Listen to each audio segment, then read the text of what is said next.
Pivoting a bit to the pandemic now, the speed of the vaccine rollout has been disappointing to everyone, I would imagine. And apparently at this rate, it will take most of 2021 to get everyone the shot who wants one. Why is it taking so long here in Kentucky and in the nation, and what can be done about it? Well, I was very happy that Operation Warp Speed and the appropriations that Congress put into place did expedite the approval of many of these vaccines, and a lot of credit goes to the pharmaceutical companies and the scientists that really did a lot of great work to get these vaccines approved, and the government, the FDA, for having an expedited approval without compromising safety and efficacy. And I do believe in the safety and efficacy of these vaccines. So to the extent some people don't trust them, I think we have some work to do to instill confidence in the American people that these are in fact safe and effective. I do think the distribution of these vaccines has some problems. I think maybe the over prioritization process has impeded some willing participants from getting the vaccine quicker.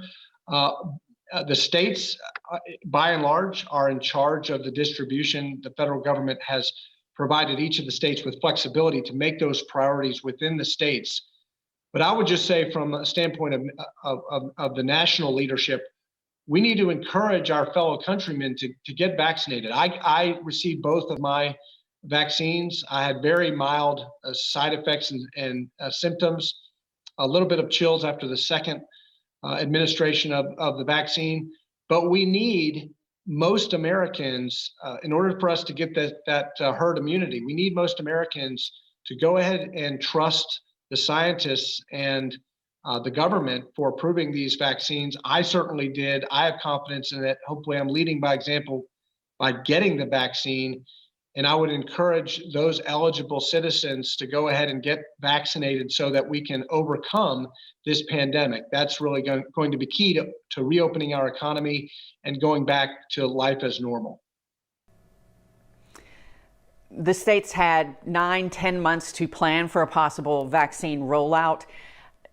It's not going so well, especially, here in Kentucky. It's not moving very quickly. Would you say it's time now maybe for the national government to step in and take over some of these logistics? I mean, everyone may want it, but if they can't get it. Right.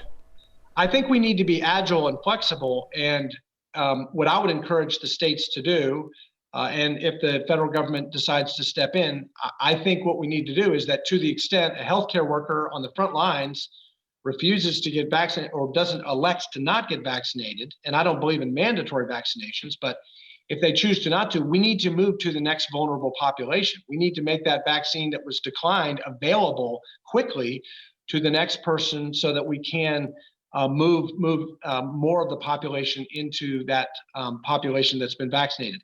I think that's especially important for older Americans, for senior citizens, people who we know have a particular vulnerability to COVID-19. I want to see those citizens, especially over the age of 65, those who want it, to get vaccinated as soon as possible, because of course we know that this illness affects them in more life-threatening ways. Are you aware of a high incidence of healthcare workers refusing the vaccine in Kentucky?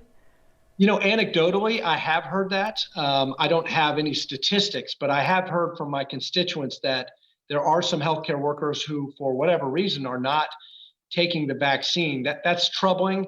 I know that most of the doctors that I've talked to and the frontline healthcare workers and the nurses that I've personally talked to, they are getting the vaccine. They want the vaccine. They know they're exposed and particularly vulnerable because they interact with these contagious patients. But there are some anecdotal feedback that I'm getting from some constituents that some healthcare workers are not getting it. Look, if they don't want to get it and they just want to rely on the PPE, the protective equipment, that's their choice. But we need to move those doses of vaccines onto vulnerable populations so that we get most of the American people vaccinated within the next few months.